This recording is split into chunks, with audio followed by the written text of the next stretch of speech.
La modification du code électoral qui a eu lieu récemment au Niger n'est pas conforme à la Constitution, déclare la Cour constitutionnelle. La précision dans ce journal. Début de la campagne agro-pastorale au Niger, début également des conflits entre agriculteurs et éleveurs. Les organisations œuvrant dans ce secteur se mobilisent pour éviter les risques de ces conflits. Merci d'être sur la télévision Labari pour suivre ce journal de ce jour, mercredi 5 juillet 2017. Mesdames, Messieurs, bonsoir et bienvenue à tous. Le héros national a foulé le sol nigérien cet après-midi. Abdelrazak Alfaga a été chaleureusement accueilli de l'aéroport international Diori Hamani à l'Académie des arts martiaux de Niamey. Un accueil pour lui témoigner de la gratitude du peuple nigérien après son sacre, champion du monde de sa catégorie, plus de 87 kg. Alfaga a été donc chaleureusement accueilli déjà à l'Académie des arts martiaux par le Premier ministre Brigitte Raffini, les membres du gouvernement et la population de la capitale. Occasion pour le président de la Fédération nigérienne de taekwondo, Soumana Sanda, chef de la délégation nigérienne à ce jeu de Moujou, de revenir sur la prestation des athlètes nigériens. On l'écoute. Après Rio, Alfaga, encadré par le talentueux Marcus, est allé sur le terre de naissance du taekwondo pour toucher le sommet de la gloire mondiale, pas seulement en décrochant l'or, mais en devenant le meilleur combattant de la compétition. Il n'avait pas été meilleur seulement sur le plan technique. Il a été également sur le plan comportemental en donnant une leçon d'humilité au monde sportif. Oui, au lieu d'afficher une attitude de supériorité face aux vaincus, il leur avait témoigné publiquement le respect dû à leur rang d'athlètes de haut niveau et de champions avant lui.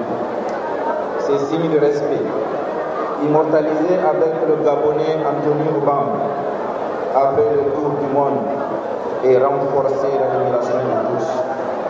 Merci donc à Alfaga d'être resté comme nous. Excellence de le Premier ministre, notre pays, au-delà de la victoire éclatante de Alfaga, a enregistré à Moujou deux autres importantes victoires. Il s'agit premièrement de l'élection de notre compatriote Alajide Isaka, président d'honneur de la Fédération nigérienne de taekwondo et président du COSNI, au poste des membres élus du comité exécutif de la Fédération mondiale de taekwondo et de premier vice-président de la Confédération africaine de taekwondo. La deuxième victoire, c'est la prestation des autres membres de l'équipe. C'était là donc à l'instant le président de la Fédération nigérienne de taekwondo, Soumana Sanda, qui était à la tête de la délégation nigérienne à Moujou. Et le ministre de la Jeunesse et des Sports, Kassoum Mokhtar, prenant la parole à cette occasion, il y a quelques instants, au niveau de l'Académie des arts martiaux, a vivement remercié et félicité l'athlète avant de réaffirmer l'engagement du peuple nigérien avec à sa tête le président de la République pour continuer à accompagner les athlètes en général et Abdelrazak Issoufou Alfaga dans cette lancée. On l'écoute. Je voudrais encore une fois vous féliciter et vous adresser les vifs encouragements du président de la République, chef de l'État, son Excellence Issou Mahamadou, dont l'engagement à vos côtés a été constant et sans faille. Les vœux et les ambitions de son Excellence, Monsieur le Président de la République, est d'avoir une jeunesse saine, sans complexe, confiante, rassurée et convaincue qui est à mesure de relever d'autres grands défis futurs et qui doit savoir que le succès et le bien-être ne sont pas l'apanage des autres nations. c'est aussi à notre portée. Dans cette perspective, Alphaga est un témoin évident de l'engagement du président de la République, Issou Mahamadou, qui souhaite que tu demeures un modèle pour l'ensemble des enfants de notre pays, des jeunes qui doivent avoir à l'esprit qu'au bout de l'effort et du travail, il y a la réussite. Les résultats conçus une source d'émulation et un exemple à suivre. Je voudrais donc rassurer le monde sportif en général que les victoires sont possibles et qu'il doit compter sur le soutien permanent du gouvernement sous la guidance du Premier ministre, chef du gouvernement, son Excellence Brigitte Raffini. Mesdames et messieurs, c'est aussi le lieu de remercier sincèrement le Premier ministre, chef du gouvernement, à votre nom, chers sportifs, pour tous les efforts de mobilisation du gouvernement en faveur du sport nigérien et pour son rayonnement. Mes remerciements vont également à toutes les sociétés publiques et privées dont les soutiens ont contribué à obtenir le résultat que nous fêtons toujours depuis un certain moment. J'exhorte les autres entreprises publiques comme privées pour l'accompagnement du sport nigérien, au comité de la Fédération nigérienne de taekwondo, aux différentes équipes d'encadrement et aux sportifs. Sachez que le Niger est vers de vous et que nous désirons sur aucun moyen pour vous assurer de bonnes conditions de préparation et de participation à toutes les autres compétitions. Très cher Alphaga, je te renouvelle mes félicitations. Retiens que tu es le premier sportif du Niger à être champion du monde. Sois-en fier. Ta mission dépasse désormais le Niger, le continent africain et devient mondial. Félicitations donc à Abdelrazak Alphaga Issoufou qui est en principe actuellement avec le président de la République au niveau du palais de la présidence où aussi le président va encore féliciter l'athlète pour cette prouesse. Félicitations Abdelrazak Alphaga. Dieu l'a annoncé dans les titres après l'adoption par les députés nationaux de la majorité du code électoral en vue d'améliorer les élections au Niger. Le Premier ministre Brigitte Raffini a adressé une requête à la Cour constitutionnelle pour se prononcer sur la conformité de cette révision. Eh bien, la Cour a déclaré non conforme la modification. La substance dans cet élément. C'était à l'unanimité que les députés de la majorité ont examiné et adopté les modifications apportées au code électoral le 14 juin dernier à la grande satisfaction du pouvoir. Nous avons désormais un texte qui nous permettra d'organiser nos élections sans encombre et d'éviter certaines des difficultés auxquelles nous avons pu être confrontés par le passé. C'est bien que les hommes, lorsqu'ils essaient quelque chose et qu'ils se rendent compte de lacunes, les identifient, les comprennent et les corrigent. 3 semaines après, ce projet de loi portant modification du code électoral est déclaré non conforme à la Constitution par la Cour constitutionnelle saisie par le Premier ministre Brigitte Raffini, chef du gouvernement, pour contrôler sa conformité à la Constitution. Au total, une douzaine d'articles sont concernés. La Cour constitutionnelle, à travers l'arrêt numéro 003/CC/MC du 30 juin 2017, dit que toutes les dispositions de la loi soumises à contrôle sont conformes à la Constitution. Dit que toutes les dispositions de la loi soumises à contrôle déclarées non conformes à la Constitution ne sont pas séparables du reste du texte. Dit que le présent arrêt sera notifié au Premier ministre et publié au journal officiel de la République du Niger. Et justement, relativement à cet arrêt de la Cour constitutionnelle, nous vous proposons de suivre cette analyse du constitutionnaliste Dr Boubacar Ahmed Hassan. La Cour a déclaré donc ces 12 articles non conformes à la Constitution comme n'étant pas séparables du reste donc des dispositions qu'elle a déclarées conformes. Et la conséquence, c'est que à travers cet arrêt de la Cour aujourd'hui, la loi organique relative à la Cour constitutionnelle, au code électoral, en ces dispositions déclarées conformes à la Constitution ne peut pas être promulguée. Cela veut dire que on n'a pas de code, en tout cas électoral, qui doit s'appliquer dans la mesure où le président de la République ne pourra pas promulguer la loi relative donc au code électoral en ces dispositions conformes à la Constitution. Cela suppose que ces 12 articles sont considérés par la Cour constitutionnelle comme étant des articles substantiels qui font corps avec toute la loi. Si on invalide, on déclare donc ces 12 articles comme non conformes à la Constitution, c'est que on enlève toute la substance de la loi relative au code électoral. C'est pour ça, aujourd'hui, cette loi-là ne peut pas être promulguée. Il faut forcément qu'il y ait une session extraordinaire de l'Assemblée nationale, sinon une session ordinaire donc, qui sera convoquée certainement peut-être en octobre, pour que la Cour, l'Assemblée nationale du moins, statue donc à nouveau, réexamine, j'allais dire, la loi organique relative au code électoral pour qu'il y ait des élections. Je pense que quand même, il faut souligner que la Cour quand même a été audacieuse en déclarant ces 12 articles qu'elle a considérés comme étant substantiels, inséparables donc des autres dispositions donc du texte, et par conséquent on ne peut pas publier donc promulguer les restes de ces articles-là sans ces articles. Donc de ce point de vue, je pense que c'est un signal fort que la Cour a envoyé à toute la classe politique, surtout du côté du gouvernement, où il fallait revoir la rédaction de ces articles-là pour qu'ils soient conformes un peu à l'esprit et à la lettre de la démocratie, en tout cas qu'on est en train de...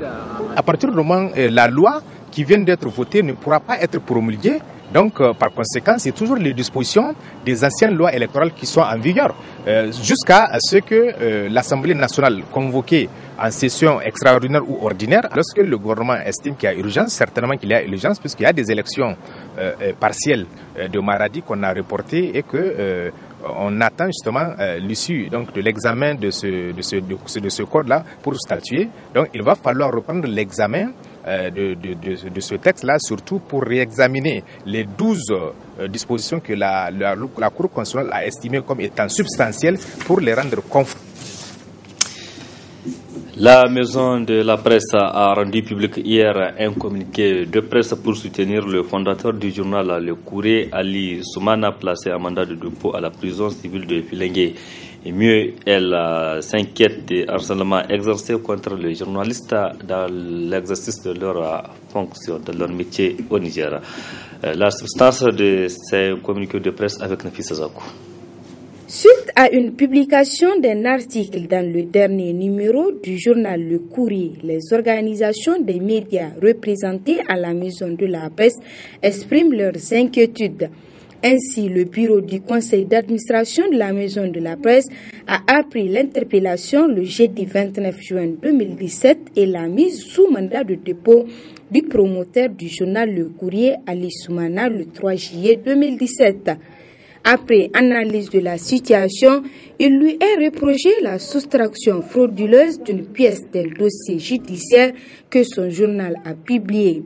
Considérant l'ordonnance numéro 2010-35 du 4 juin 2010 portant régime de la liberté de la presse, considérant la signature de la déclaration de la montagne de la table, le bureau du conseil d'administration de la maison de la presse s'insurge contre toute violation des textes régissant le métier de journaliste au Niger, s'inquiète vis-à-vis des harcèlements et des pressions exercées sur les journalistes dans le cadre de leur travail, proteste contre le non-respect de l'ordonnance 2010-035 du 4 juin 2010 et apporte son soutien ferme aux promoteurs du journal Le Courrier. Appelle tous les journalistes à rester vigilants et déterminés pour la défense des acquis obtenus de haute lutte. Les habitants du quartier Bangabana, voisin du CSA rive droite, font face depuis un certain temps à une insalubrité qui les expose à tous les risques de contamination de certaines maladies. Ce sont des ordures et des eaux usées qui rendent la vie difficile pour ces populations. Reportage à Asma Oseidou et Abouakar Soleil. Montagne d'ordures, caniveau bouché, eau stagnée, odeur nauséabonde, c'est le constat qui se dégage dans le 5e arrondissement, précisément aux alentours du CS rive droite.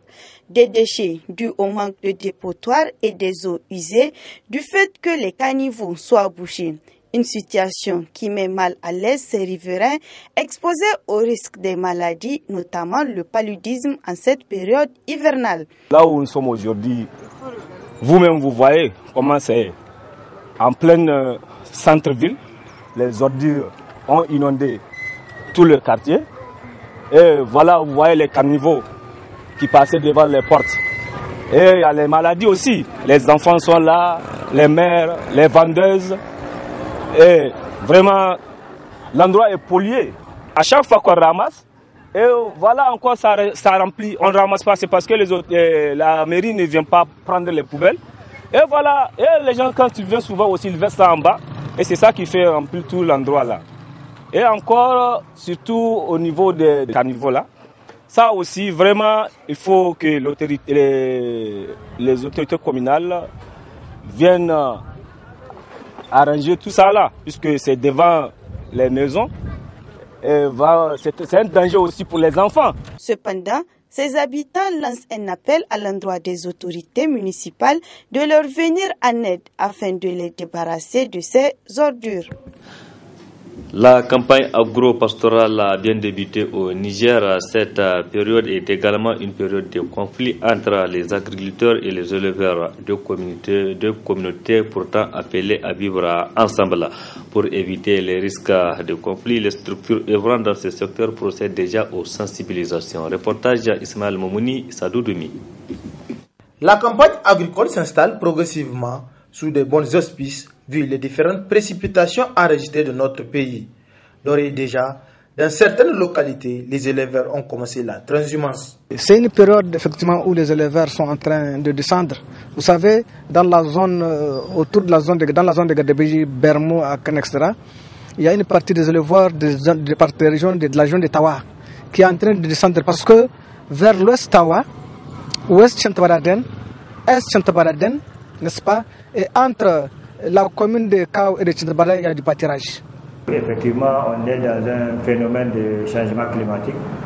C'est dans la région de Difa et d'Agadez qu'il y a eu suffisamment de pluie et de la verdure.